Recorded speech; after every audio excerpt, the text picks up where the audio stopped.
Gerald L.K. Smith, a white supremacist politician and a Disciples of Christ minister, is widely recognized for his push to spread Christian nationalism throughout the United States. After the Indiana Klan was exposed for attempting to seize control of the government in the late 1920s, Smith moved to Shreveport and made connections with key political figures, including Louisiana Governor Huey P. Long. Among other things, Smith is infamous for his Christian nationalist crusades of the late 1940s. The group was formally organized in St. Louis in 1942 to preserve America as a Christian nation, being conscious of a highly organized campaign to substitute Jewish tradition for Christian tradition, to oppose communism, world government and immigration, and to, quote, fight mongrelization and all attempts to force the intermixture of the black and white races.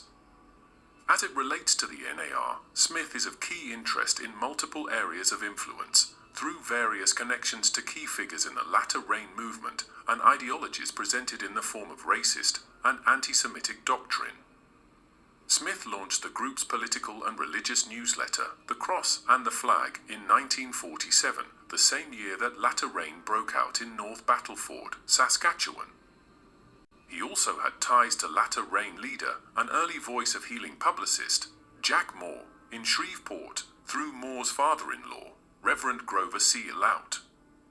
Lout was engaged in special police work while working on the Shreveport Ministerial Association, of which Smith's Shreveport Christ Christian Church and his predecessor, Dr. A. Preston Gray, were affiliated.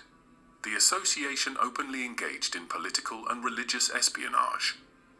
As Smith rose through the ranks of the white Christian nationalist underworld to become the Imperial Wizard of the California Klan, his lieutenant was Reverend Wesley A. Swift, a key figure in transitioning British Israelism into Christian identity and source of latter rain's two-seed, or serpent seed doctrine. It is largely due to the work of Smith and Swift that the group earned the label White Christian Nationalists. Though Smith's organization of Christian nationalists began in the 1940s, the movement was by no means in its infancy. Smith was strongly aligned with the British Israel theory, and due to his obsession with the anti-Semitic protocols of the learned elders of Zion, he saw the formation of the nation of Israel as the first step in a long battle against what he, and many others of the British Israel Christian identity groups, claimed to be the Jewish problem. They viewed the formation of the nation of Israel as divinely inspired by God, but believed the Jewish Americans to be the so-called false Jews that were filled with satanic blood from Christian identity's two-seed theory. However, before Smith's so-called Jewish problem, there was the so-called Negro problem of Smith's political and religious forefathers. Prior to that was the so-called Indian problem of their fathers.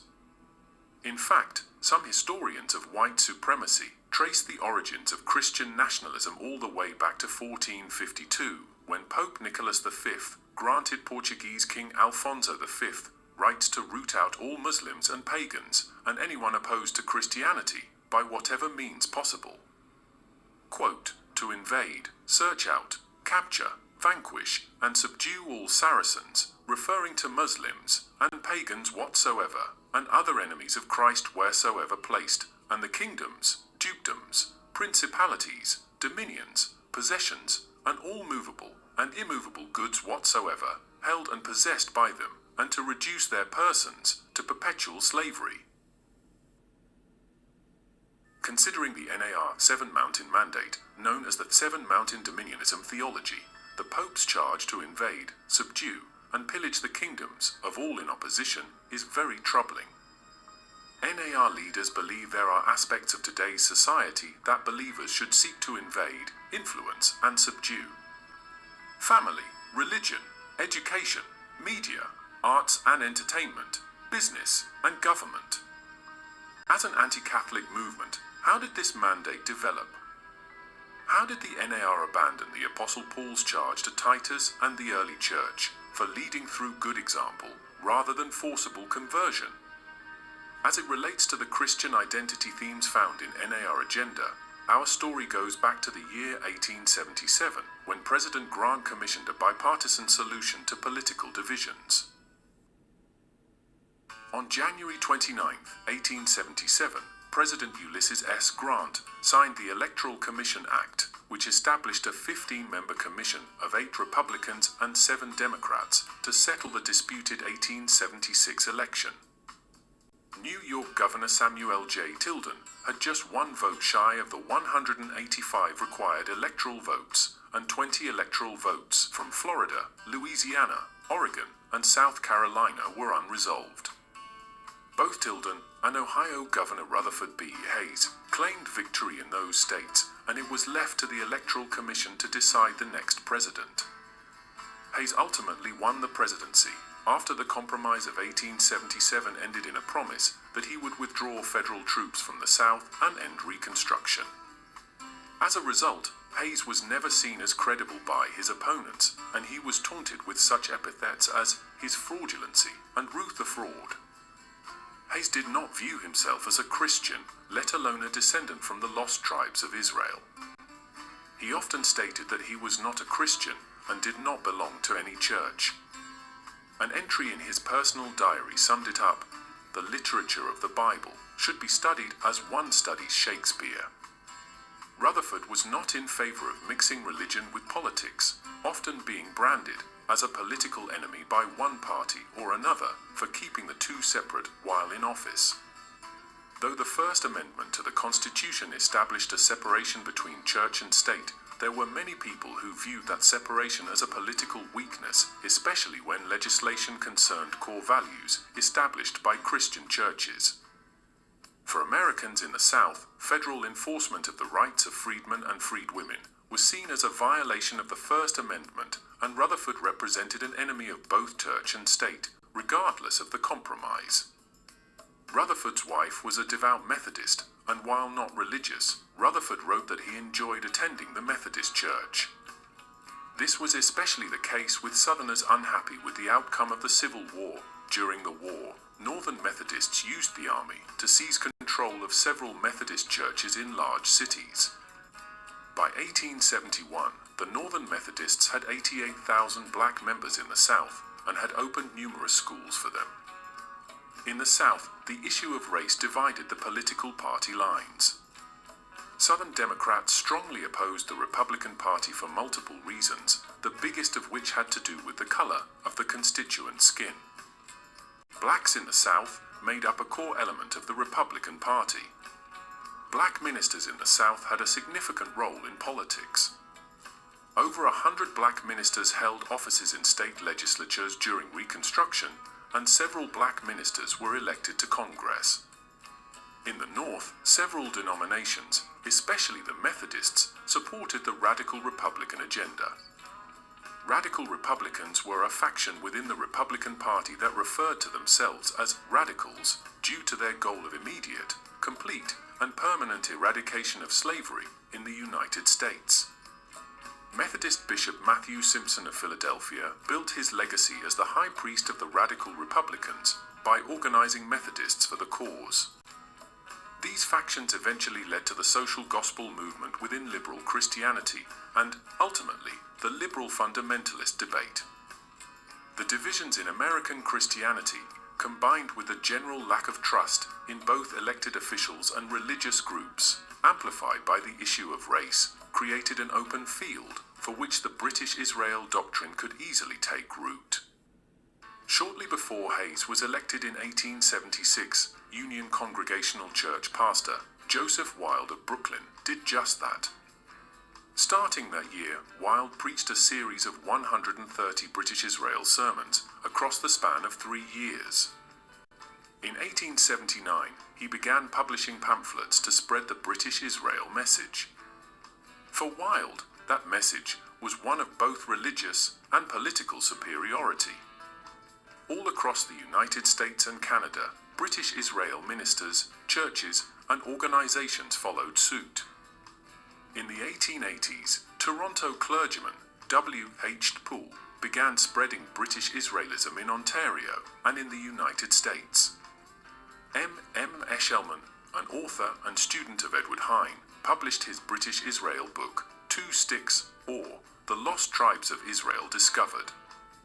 Reverend Elihu P. Ingersoll, a congregational preacher from Kansas, and Reverend George O. Barnes, an evangelist from Kentucky, also published books on British Israelism. The movement's growth in the US eventually attracted Edward Hine himself. From 1884 to 1888, Hine lectured in cities throughout the United States and Canada, appearing in large cities in the East and Midwest, as well as a host of smaller communities. By the time Hine returned to England, his name had been well established in North America, and the British Israel movement had a strong foothold in the United States and Canada. Of all the leaders of British Israelism in the United States, none were as influential as Professor C.A.L. Totten, referred to by notable white supremacists in the Christian identity movement as Professor Totten of Yale. In fact, Totten was so well recognized in the United States and abroad that his work was the catalyst for Hine's tour throughout North America. Hine stayed with Totten in New Haven for several weeks and later described Totten as, quote, a great help to me and has a good score of marvelous identifications of the Americans with Manasseh. Professor Totten intends to publish his researches for the good of America. Totten was a West Point graduate from a military family who served as a first lieutenant on the post-Civil War Army. He is credited as one of the first to bring the practice of wargaming from Germany to the United States and published his book on the subject, Strategos, in 1880.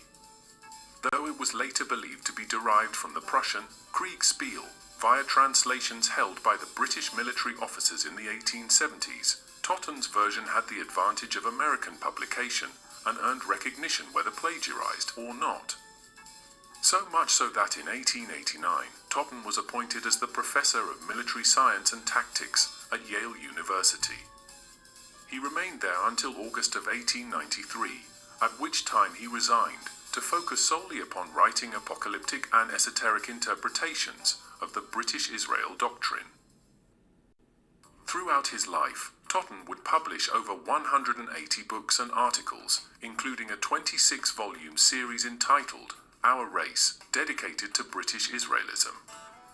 Totten linked the British Israel movement with Anglo-Saxonism, a secular movement that believed in the destiny of Anglo-Saxons to rule the world. Totten's works attracted countless people to British Israelism, including dozens of influential evangelists and authors. Totten fully accepted Hine's theory that the people of the United States were the descendants of the tribe of Manasseh, and furthered that notion by claiming that historical artifacts in American history held symbolic meaning, confirming British Israelism. His 1897 book, The Seal of History, for example, allegedly linked the Great Seal of the United States to the tribe of Manasseh. As a British Israelite, Totten was strongly opposed to the metric system and was an active member in the International Institute for Preserving and Perfecting Anglo-Saxon Weights and Measures. He claimed that as Israelites, the United States and Great Britain were destined to rule the world. As rulers, the imperial system would reign, and the metric system was a scheme that would eventually fail. His thoughts were embedded in the group's theme song, A Pint to Pound the World Around, which Totten himself wrote in 1883.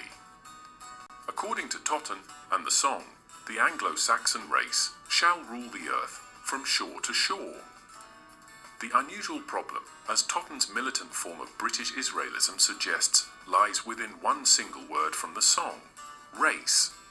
In Totten's era, the United States faced the so-called Negro problem, and it is clear which race was suggested. Gerald L.K. Smith believed that this word, race, would relate to the so-called Jewish problem. However, ignoring the anti-Semitic themes about the gospel and the Jews, many churches in the NAR today present themselves as neither racist nor anti-Semitic. How would the NAR view this phrase today? How did Totten's religious beliefs of Anglo-Saxons' rule of the world transition to the NAR views on dominionism? To find out, we must first explore how Totten's views spread through the first wave of Pentecostalism.